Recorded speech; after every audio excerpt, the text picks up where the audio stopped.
दीप नारायण सिंह जी। राधा राधा। राधे राधे महाराज जी, चरण स्पर्श। महाराज जी, मैं हाल में ही भारतीय वायुसेना से सेवानिवृत्त हुआ हूँ। मेरे वृद्ध माता पिताजी गांव में रहते हैं और मैं अभी बेंगलोर में रहता हूँ। मेरे माता पिताजी चाहते हैं कि मैं अब गांव में ही उनके पास रहूं, उनकी सेवा करूं। गुरुजी, मेरी भी यही इच्छा है, परंतु अपने बच्चों की शिक्षा के बारे में सोचता हूँ तो धर्म संकट में पड़ जाता हूँ। मेरे माता पिता या किसी तो भी आप हालत में। उनको बंगलौर बुलाइए, तो आप फिर आपका अब विशेष कर्तव्य है माता पिता को सेवा देना और उनको दुलार देना, पैसा देना नहीं। जैसे बच्चे हैं ना, अनाथालय में पैसा जमा कर दो माता पिता का। अगर तुम्हें अनाथालय में उपालते तो तुम्हें कैसा लगता?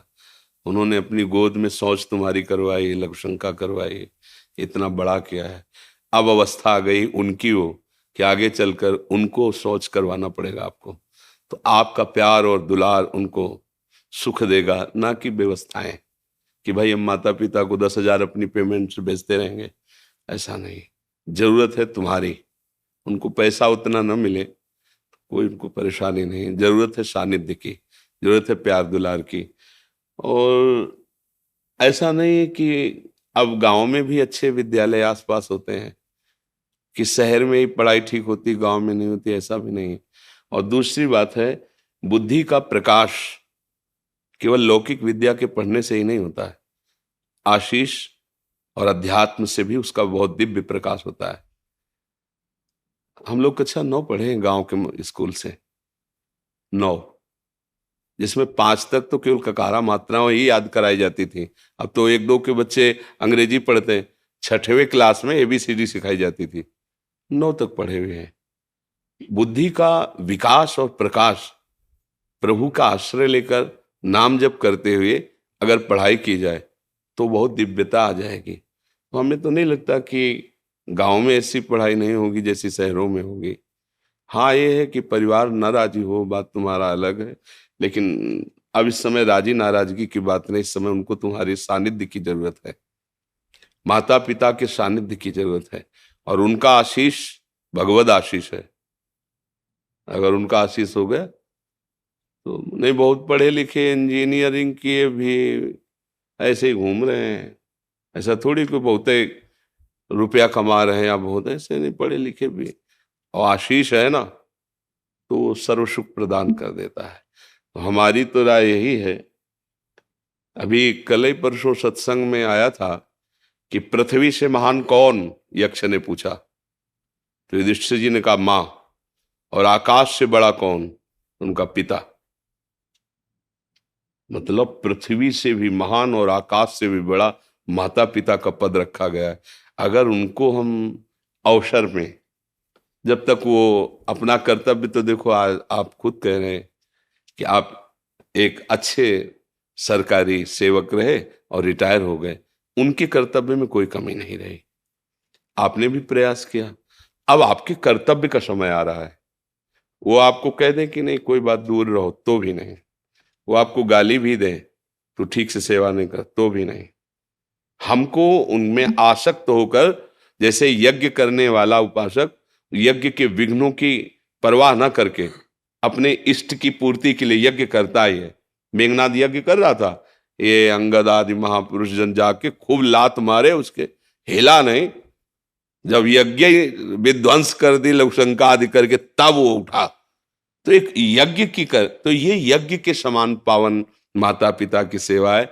आज के बच्चे इस बात को नहीं समझते। देश विदेश, नई पत्नी, नए बच्चे, अपना परिवार सुखी रखेंगे हम, निकल गए बूढ़े माता पिता। भले धन है, क्या करेंगे धन?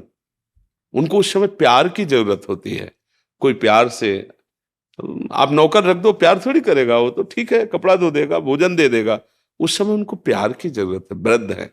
मेरी तो सबसे यही प्रार्थना, आपसे नहीं, सबसे, चूक मत करना। नहीं, वो अवस्था तुम्हारी भी आएगी और जो तुम्हारे विचार वही संस्कार बच्चों में आएंगे। तो तुम तो बंगलौर में रहोगे, वो अमेरिका में रहेगा, इतनी दूर रहेगा कि मरोगे भी तो आने के लिए उसके पास समय नहीं रहेगा। मतलब हमारी बात को अन्यथा न लिया जाए। हम जो आचरण करेंगे वही हमें परिणाम में मिलेगा। मुझे लगता है एक बार पहली प्राथमिकता माता पिता के सेवा की रखनी चाहिए। अगर ऐसा लगता है आपको तो आप पत्नी और बच्चों को शहर में रखिए, आते कभी इधर आए कभी इधर आए, और व्यवस्था रखिए, दोनों को राजी कर लीजिए। बुद्धिमानी तो इसी में है ना, कि व्यवस्था कीजिए उस तरह से कि भाई सेवा में माता पिता की भी एक आदमी रख दिया, इधर बच्चों की पढ़ाई लिखाई पत्नी की व्यवस्था, और ऐसी व्यवस्था रख ली, 2 दिन आकर इधर जांच कर लिया, 2-4 दिन इधर कर लिए। नहीं तो मुझे लगता है कि भगवद आश्रित होकर अब तो हर जगह विद्या अध्ययन बहुत उच्च कोटि का। ऐसा तो मुझे नहीं लगता कि गांव की विद्या बहुत, अब पहले थी, पहले बात थी, अब नहीं है। अब तो छोटे छोटे बच्चे, उनसे कहो 39, तो बोले आप इसको अंग्रेजी में बोलिए। छोटे बच्चे बोलते 39, उनको हिंदी से बोलना नहीं आता, गांव के बच्चे हैं। हाँ, उनको बोलना पड़ेगा 39, बोले आप समझ गए। ऐसा तो मतलब पढ़ाई हो रही है, तो उत्तम बातें हैं हमारी तरफ से, क्योंकि हम जहाँ हैं ये अध्यात्म मार्ग है। माता पिता के आशीर्वाद से सब कुछ हो सकता है। अगर उनका भाव बिगड़ गया तो अब फिर दोबारा मां नहीं मिलती। आज वो वृद्ध हो गए, अब उनकी सेवा के लिए कोई है नहीं, और हम अपनी और अपने संतान की उन्नति का सोचे तो उनका क्या होगा। कई ऐसे माता पिता दुख भरे मिले हुए हैं, माना है कि उनके बच्चों ने लाख रुपए जमा कर दिए वृद्धाश्रम में, अनाथालय में। नहीं नहीं भाई, अनाथालय की जरूरत नहीं, तुम उनके पुत्र हो, अनाथ कैसे। उनकी चाहे उनको समीप बुला के या उनके समीप जाके या दोनों की दोनों जगह व्यवस्था करके, पढ़े लिखे हो जैसे बने उनको राजी कर लो। और जब तक उनका शरीर पूरा ना हो जाए तब तक ये बहुत बड़ी यज्ञ है, बहुत बड़ी तपस्या है, ये मानकर। वो तुम्हें गाली दे सकते हैं, वो 4 लोगों के सामने तुम्हारी निंदा कर सकते हैं, रात दिन सेवा करोगे फिर भी वो निंदा करेंगे, तुम्हें नहीं सुनना, तुम्हें वही सेवा करनी जैसे कर रहे हो। तो उसका फल क्या होगा, प्रकाशित हो जाओगे, इस लोक में भी सुखी रहोगे, परलोक में भी सुखी रहोगे। बस बात समझ लो। हाँ, अगर समझ आ जाएगी तो, नहीं तो फिर ये तो बाबा जी हैं, हम तो सलाह दे देते हैं, मान लो तो मान लो, ना मान लो तो फिर अपने ऊपर थोड़ा सोचो, कल वही दशा आएगी। और तुम जिनको लाडले की, जिसकी उन्नति की चाह करते हो, ऐसी उन्नति के सोपान पर चढ़ जाएंगे तो विदेश में रहेंगे। बोले इस समय अमेरिका में है लड़का, अब तुम परेशान हो, पानी देने वाला कोई नहीं, सूचना भी जाएगी कि पधार रहे हो तो जलने के बाद ही आ सकते हैं, क्योंकि तुरंत पास थोड़ी है कि गांव के हैं, इस गांव से उस गांव में आ गए। वो मालिक देख रहा है, एक एक वृत्ति देख रहा है। धन और लौकिक उन्नति तभी सुख देती है जब उसके साथ आशीष हो, बड़े बुजुर्गों का आशीर्वाद हो। तो कम पैसा भी होगा ना तो तुम चौड़ी छाती आनंदित करके घूमोगे, और उनकी डाह, उनकी जलन, वो फिर दुख। आज हमारा समाज इस बात को नहीं समझ पा रहा है। बूढ़े माता पिता का सम्मान करना भूल गए। एक परिचय के थे तो ऑफिसर थे, तो उनके पिताजी गांव के थे, अंगोछा डाले और ऐसे कांच लगाए, अब गए वहां। पहले तो घुसने ही नहीं दिया, तो उनका ले जो तुम्हारे सर हैं उनके हम बाप हैं। तो हाँ, रास्ता जब गए तो वो कुर्सी से नहीं उठे। तो उन्होंने देखा उनका, अब पिता तो पिता ही ला देखा, तो उनका हम तो मिलने आए थे आपसे, बात की, वो वापस हो गए। और जब वापस हो रहे थे धीरे धीरे कदम से, तो उनके बगल वाले ऑफिसर, ये कौन था, आपसे कोई प्रणाम नहीं किया, मतलब आपको सल्यूट नहीं किया आप ऐसे। बोले हमारे घर का एक नौकर था, वो मिलने आया था। उनके कान में आवाज पड़ी, बस आंसू गिराते हुए गए। और जब मिले हमसे तब बताया कि कह रहा था अपने ऑफिसरों के सामने कि हमारे घर का नौकर है। बोले पढ़ाया लिखाया, मेहनत करके उसको उस पद में पहुंचाया, और हम ही को कह रहा था कि ये नौकर है, उठ के पैर भी नहीं छुआ था। उनका कल्याण की तो बात जाने दो, कभी शांति और चैन से सो नहीं पाएगा, क्योंकि औरों का साप चाहे विलंब से लगे, जिसने पाला है वो माता पिता, नौकर अरे उठ के छूते तो उनका हृदय भारी हो जाता है कि पढ़ाया लिखा है ना, देखो मेरा लड़का सभा में अफसरों के सामने पैर छू रहा। ये एक काशी भेजा बेटे को पढ़ाने के लिए, थोड़ा मेहनत करके, किसानी से, ब्राह्मण परिवार का था, विद्वान बने हमारा पुत्र, अच्छा।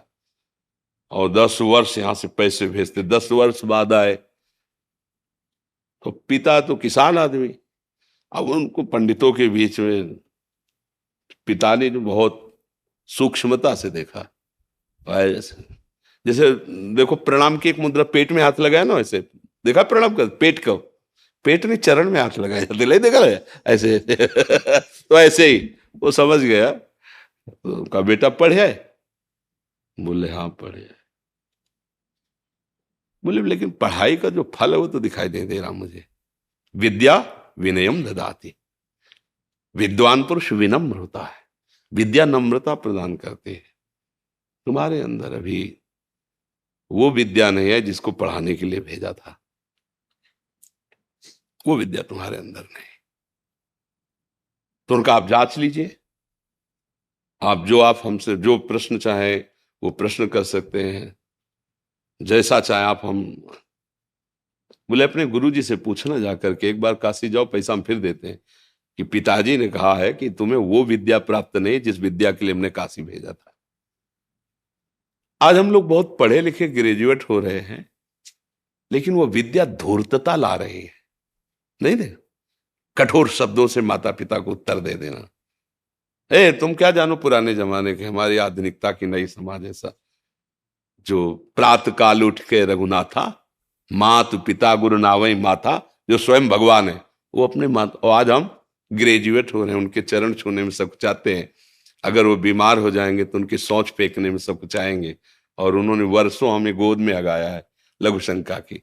मुझे लगता है ये पढ़ाई लिखाई संपत्ति ये चैन नहीं दे पाएगी अगर बुजुर्गों की छाती जली और उनको लगा कि, तो मेरी प्रार्थना सबसे, आपको ही निमित्त बनाकर उपदेश दे रहे हैं सबको, कि भाई मेरी बात मान लेना, जीवन भर पछतावे से मुक्त नहीं हो पाओगे अगर अपने माता पिता को इस स्थिति में छोड़ दिया।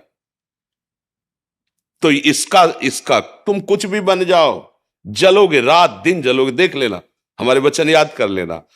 और अगर वो ऐसे करके ऐसे कर देला तो नमक रोटी भी खाओगे, मस्त घूमोगे, कोई बाल बांका नहीं। माता पिता भगवान का स्वरूप होते, वो दुलार कर दे, आशीर्वाद दे देना कि हमारा बच्चा बहुत हमारी सेवा हो गया, वो भगवान बैठा अंदर देख रहा है, भगवान की प्राप्ति भी इसी से हो जाएगी, भगवान की भी प्राप्ति हो जाएगी। विट्ठल भगवान इस बात का प्रमाण है। मुंडरीक जी अपने माता पिता की सेवा करते थे, भगवान का स्वयं आकर भगवान कहा कि हमारा साक्षात्कार कर लो, मैं भगवान हूं। आज भी बैठे हैं जो विट्ठल भगवान है ऐसा।